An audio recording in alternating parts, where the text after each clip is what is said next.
Anyway, I think we should start with the Warriors going into Houston and winning. Boy.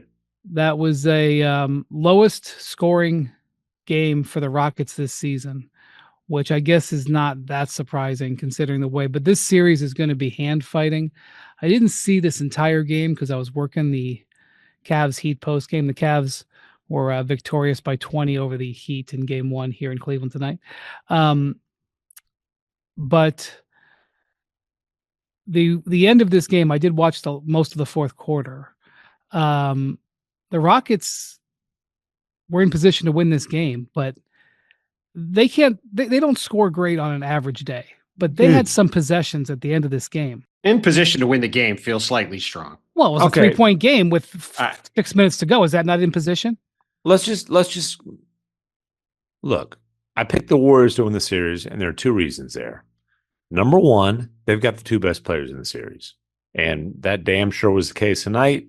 Remember when Steph Curry got held to 3 points by the Rockets late in the regular season? Well, he had 31 on 12 of 19 shooting, and some of those, what was the phrase, Bontemps?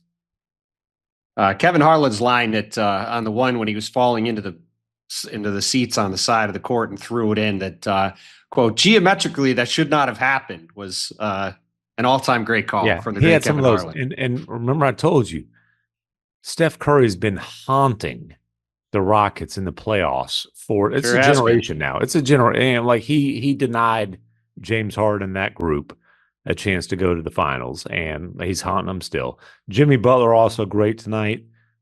25, 7, 6, and 5 steals, 10 and 19 from the floor. They've got the two best players in the series. And the Rockets aren't a good offensive team.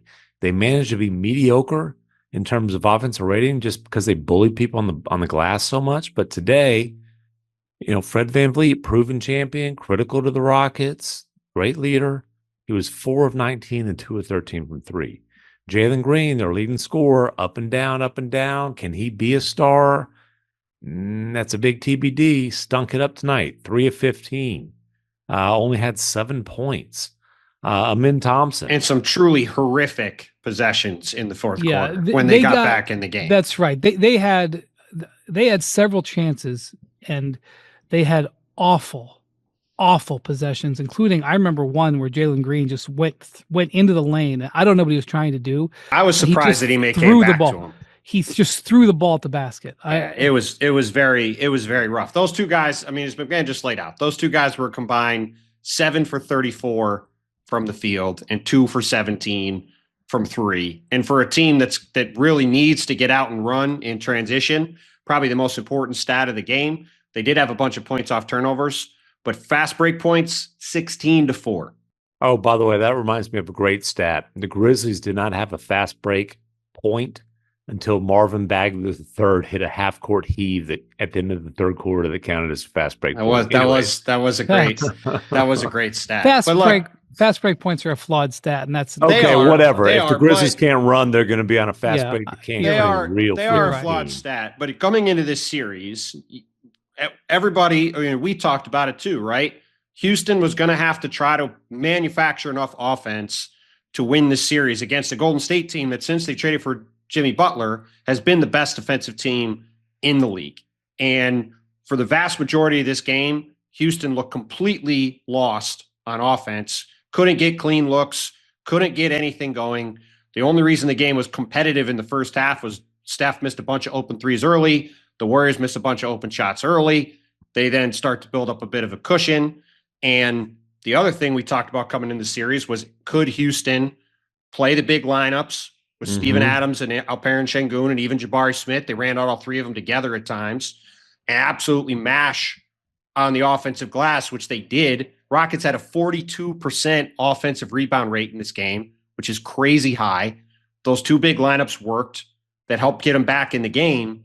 But if that's the only way they're going to be able to generate offense, they're still going 2 for 3 against Steph Curry. That's not going to work over the course of 7 games. The Rockets are an offensive engine away from being a real deal contender. I say that. Their ownership says that. Their GM says that. Their head coach says that. Hold on. I'm gonna have a story coming out later on in this series about. Good grief! Yeah. Some of us actually work. Some of us actually work, Bon Tim. Some of us sit at home and pick our nose. Some of us work. Okay. But like their hope is it's homegrown. Their hope is it can be Amin Thompson, Jalen Green, Şengün, even How about Reed Shepherd? Right, even a Reed Shepherd who DNP tonight. But they're going to have to consider the options in the trade market this summer, especially if the playoffs are an evaluation period for them. If this is a sign of things to come, there's going to be some serious pressure to make a swing in the trade market. And by the way, we'll get to who those possibilities are down the road. There's a chance there's some big names in the trade market this summer. Well, and we should say, because we've talked a lot of negative stuff about Houston, understand that their offensive game, the only reason the game was even remotely close was because Şengün was awesome. He kept them in the game for the first 3 quarters. He was the only guy getting them any sort of production offensively for most of the game. He was really, really good throughout the game and just got basically no help for most of it. So he's got to keep playing like that. And, the Warriors got enough shots from their others. Podziemski hit 3 threes. Moses Moody had a huge 3 late. Like, they got enough from the other guys to win, but Şengün's certainly going to need some help because Şengün at offensive rebounding is not going to be enough to beat Jimmy Butler and Steph Curry now 4 out of 6 times if the Rockets want to advance. Well, two things about this. First off, the Warriors had lost, according to Jackson here, they had lost 6 straight playoff games where they scored under 100 points. And the last time they won one was 2018.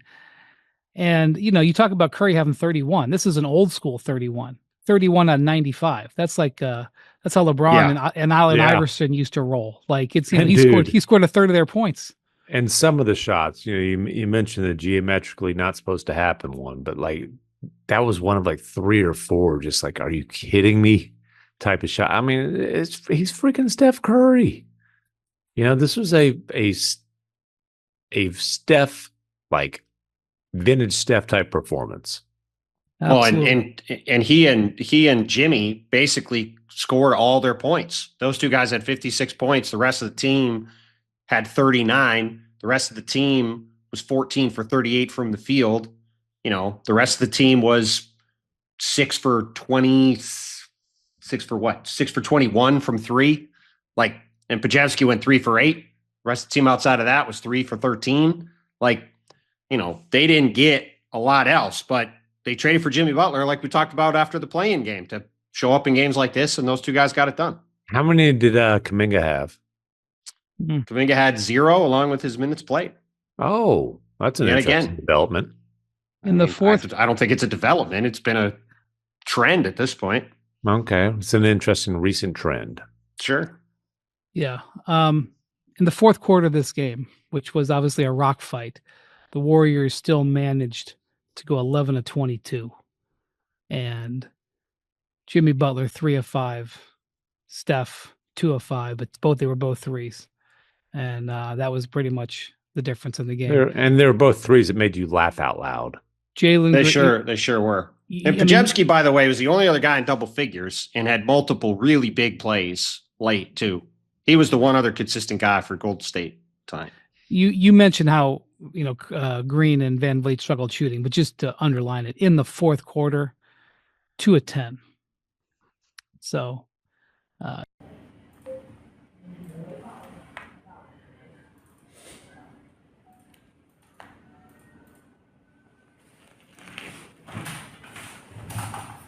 Chào tất cả mọi người đã quay trở lại với kênh của mình này. Ngày hôm nay mình sẽ tiếp tục hướng dẫn các bạn làm vòng.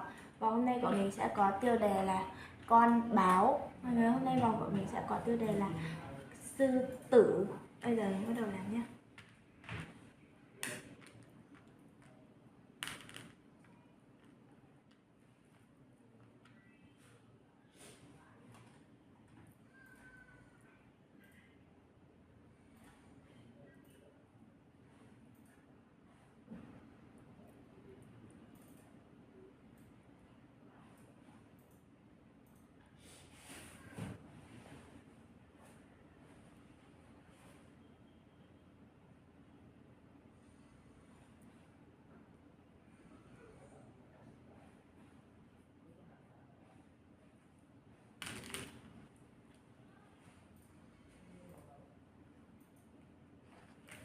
Lấy lên màu vàng này, màu vàng này. Màu xanh.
Mà lấy ba màu này, ba màu này.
Và màu trắng nha.